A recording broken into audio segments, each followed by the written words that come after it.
It's fucking fire. Welcome back to Token Talks, everybody. I'm here, Ricardo, joined with Ed and Greg again. In case you're wondering from last episode, Ed is joining us through Discord, so that's why he sounds a little bit low quality, if I should say. Today we're going to be talking about YouTube TV. YouTube TV just launched in certain places, and it's a competitor to other, online streaming, TV streaming services, kind of like DirecTV Now. Um, I think is interesting, and I think anybody who likes YouTube, especially content creators on YouTube, should be paying attention to this. Um, it has a decent amount of channels. I think they're focusing more on the sports stations, which I think is a good place to focus. I know a lot of people who still have cable only have it for the sports networks and the sports stations. Um, but yeah, what do you guys think about having YouTube as basically a cable provider? Let's start with you, Greg. Uh, Looking through the channel list, like the listings they have, it definitely has a good amount of those eye catchers. Like it has Disney, Freeform, FX, USA, a bunch of different sports networks, Mm-hmm. just a bunch of different channels in general that a lot of people would look toward. But it also has things like the YouTube Red original series, BBC America, Net Geo, Sci-Fi, Yeah, sci-fi is pretty big. and its package really looks substantial when you think about it, but I'm still on the fence when I try to compare it with like DirecTV Now, because there are obviously some trade-offs in the two different models, and I can get to that in a bit. But Yeah, like something I want to make clear now is that it is $35 a month. There is no contract. You can cancel anytime. So if at any point you are not happy with the service, you can drop it. They'll give you a month free trial, which is pretty sweet, and you can have up to 6 different YouTube accounts linked to YouTube TV. Each account will get its own personal cloud-based DVR that you can have unlimited storage to record as many videos and TV shows that you want to view them later and view on the go. This can be used obviously on your TV, your smartphone, your tablet, your computer, basically everything that can connect to the internet, you can watch it on. And you can have 3 simultaneous streams at any time. So 6 people can have an account, but only 3 can be watching at the same time. And it's $35 a month. Now, Greg, you already brought up the competitor, which is DirecTV Now. DirecTV Now has products, has prices between like 30 and, well, a lot more than $30. it's 35 to 70, I believe. Was it? Okay. Yeah. Yeah, it was. Yeah, 35 to 70. Yep, Greg got it right. And each package, obviously, there's a 35, a $50, a $60, and a $70 package. Just like traditional cable stuff. Each one gets a little bit better, has a little bit more channels, but also has a bit more filler. So, me and Greg were looking at this earlier, Ed, and we saw that the $35 a month one, which is in direct competition with YouTube, basically was the same. They had some stations that YouTube didn't have, but YouTube had stations that it didn't have, and so it really comes down to what you would want out of it. They didn't have as the sports networks that YouTube had at that price, so I think that's where it really comes down to. The one that we would recommend from DirecTV is the $50 package, but then you're spending more money. So $50 versus $35. I'd say for the 35 price bracket, YouTube does win. How do you think, Ed? Like, do you have cable? Do you like having cable? If you had it your way, would you cut the cord? What do you think about cable and YouTube getting into this space? Well, first of all, I have free cable, so it's provided in my apartment. But honestly, I don't use it as much because I just use it as background noise. White noise. Yeah. I'm usually watching stuff on my laptop. You see, that's an interesting thing to bring up because I think a lot of people just leave it on in the background, but with the advent of streaming. You know, so many people on Twitch, and now even so many people streaming live on YouTube. You know, do you really need to have cable in the background, or could you just have like a Twitch stream? You know I put a lot of streams and podcasts on in the background that I get for free on the internet.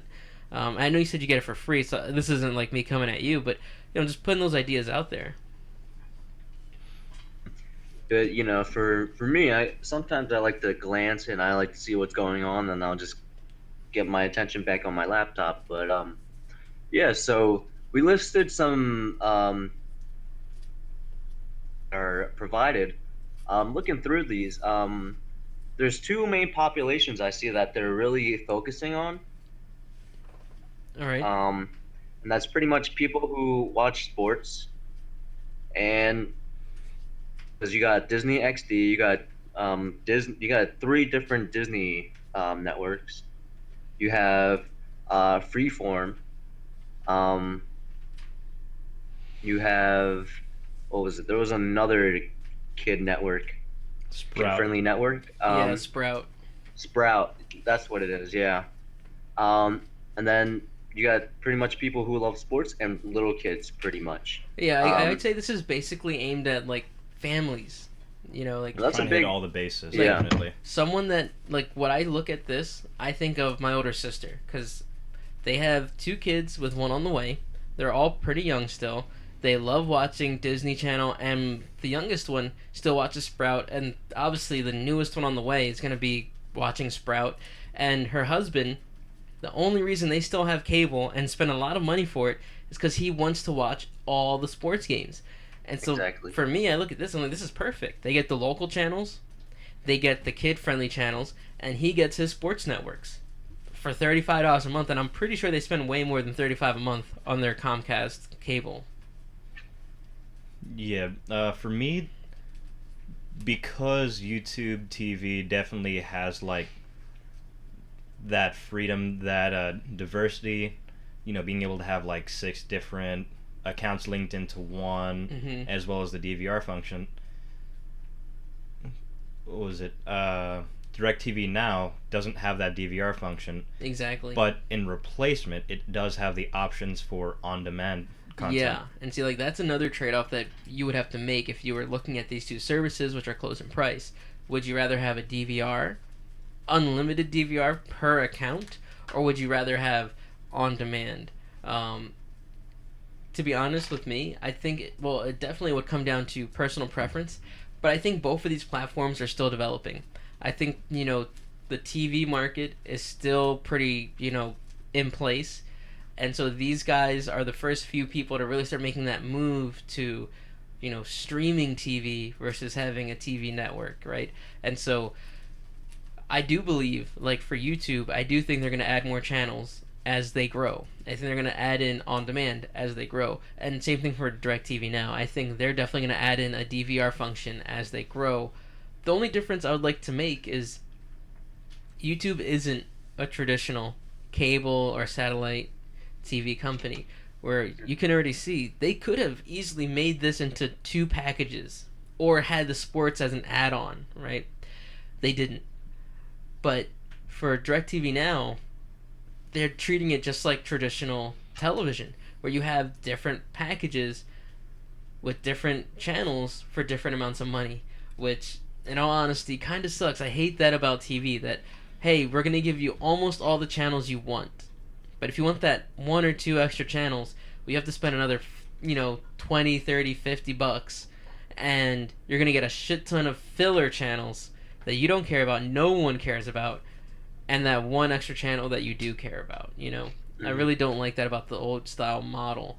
But, so I think it's a good competitor. I think it, it definitely has its place, and I think the fact that it's different makes it better, or makes it good to, more competitive. But what I do want to add to this is that this is YouTube. This isn't DirecTV. This isn't any other company. Meaning this is also going to be tied into the regular YouTube, website. They're going to be, when you finish a TV show or watching something on YouTube TV, they're going to recommend other stuff based on what you watch. Kind of like Netflix. But the thing is that they're also going to recommend content creators, not just TV shows or stations, but people like us who make YouTube videos. They're going to recommend those people. So, as a content creator, I think we all need to pay close attention to YouTube TV to try to maybe optimize our videos, or at least some of our videos, to be better recommended on TV. Isn't that kind of cool? And I think those are different people that would get this than people who just watch YouTube in general. So you could be opening yourself up to a bigger audience. I think it's really important for as a content creator to pay attention to this. But I definitely do want to make the clear distinction that YouTube TV is completely separate from YouTube Red. Yeah, we looked this up earlier because we were curious if this would be bundled with YouTube Red, but it is not. It is separate. It's a separate service, and you get separate things. And I guess that could lead us into another discussion right now. What would you guys rather have? YouTube TV or YouTube Red? Just to get over the basics, YouTube Red is $10 a month, and you basically get access to all of those Google programs that cost money, such as Google Play Music, ad-free YouTube, and your views pay out more to the content creators. So I think it's a bit more beneficial to YouTube also. But so what would you guys rather have? YouTube TV or YouTube Red? Let's start with Greg. Personally, because most of my videos that I watch are online, either on YouTube, Twitch, some other kind of platform or site, I would definitely choose YouTube Red just to be able to have all that content at my command. And personally, like, whenever I watch TV, I'd be watching like either Sci-Fi, Comedy Central, Cartoon Network specifically for Toonami and Adult Swim. Mm-hmm. And did I already say Food Network? Did I mention how much that I love Food Network and Chopped? It is great. How about you, Ed? What would you do? Would you rather spend the money on YouTube TV or YouTube Red? I would do actually YouTube TV. Okay. No, but seriously, I mean, for me, it's either I'm watching it on my laptop or I'm watching on my TV.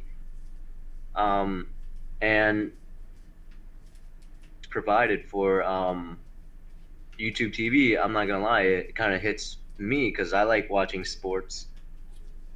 Sometimes I like watching movies, and YouTube TV actually has AMC. It has Universal HD. It has Sci-Fi. It has all these other stuff. Yep. FX movies Mm-hmm. that I could just watch movies. Provided I give them $35, but it all comes in a package. I could watch sports live. Like, I could stream it, but getting a good stream is pretty hard sometimes. Yeah, I agree. I would go with YouTube TV for me.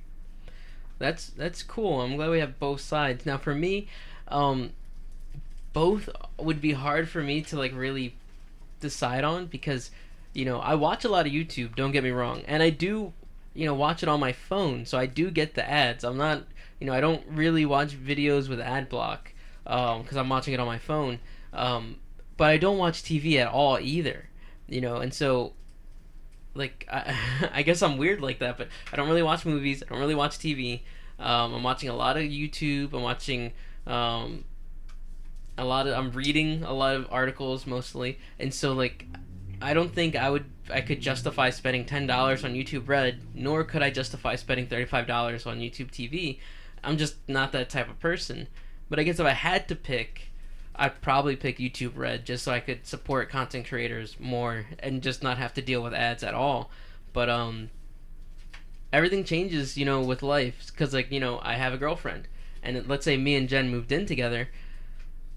Well, we'd probably get YouTube TV. Because she likes watching TV. She likes watching movies, She likes having it on.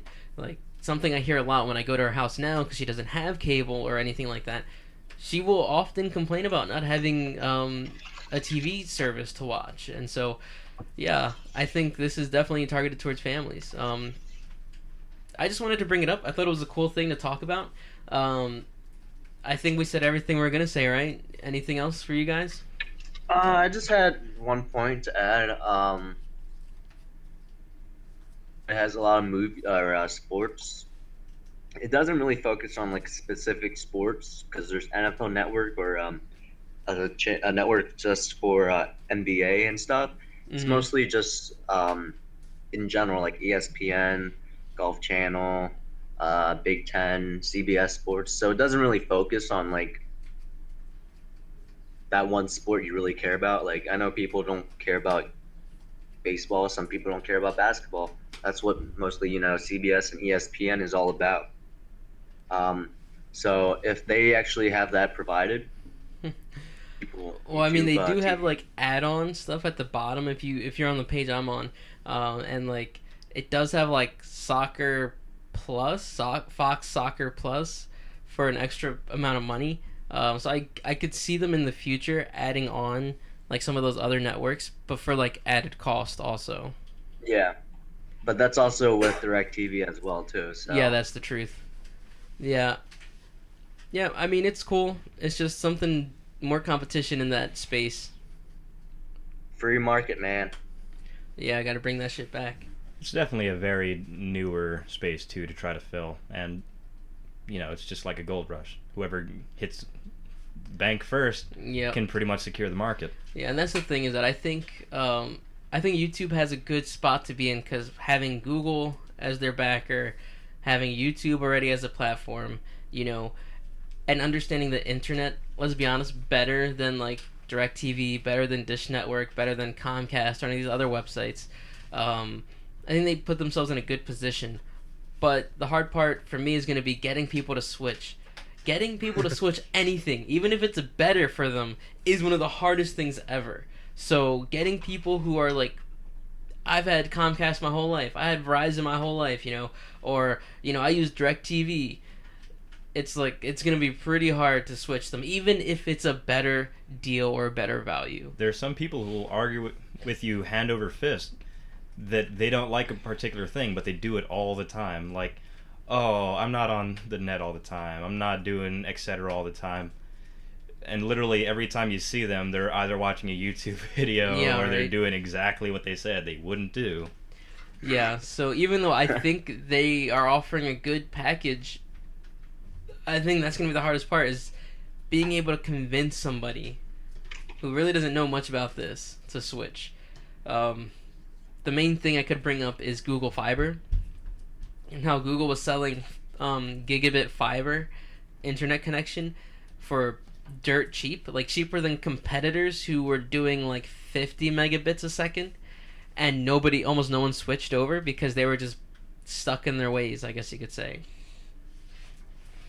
All right, well, I think we'll call it there for this topic. So, guys, remember to subscribe for more things like this. Check out our other videos. We do gameplay, we do live streams. Check them out if you're free. Like, comment, share, subscribe, all the things, and we'll catch you next time. Peace. See you later. It's fucking fire.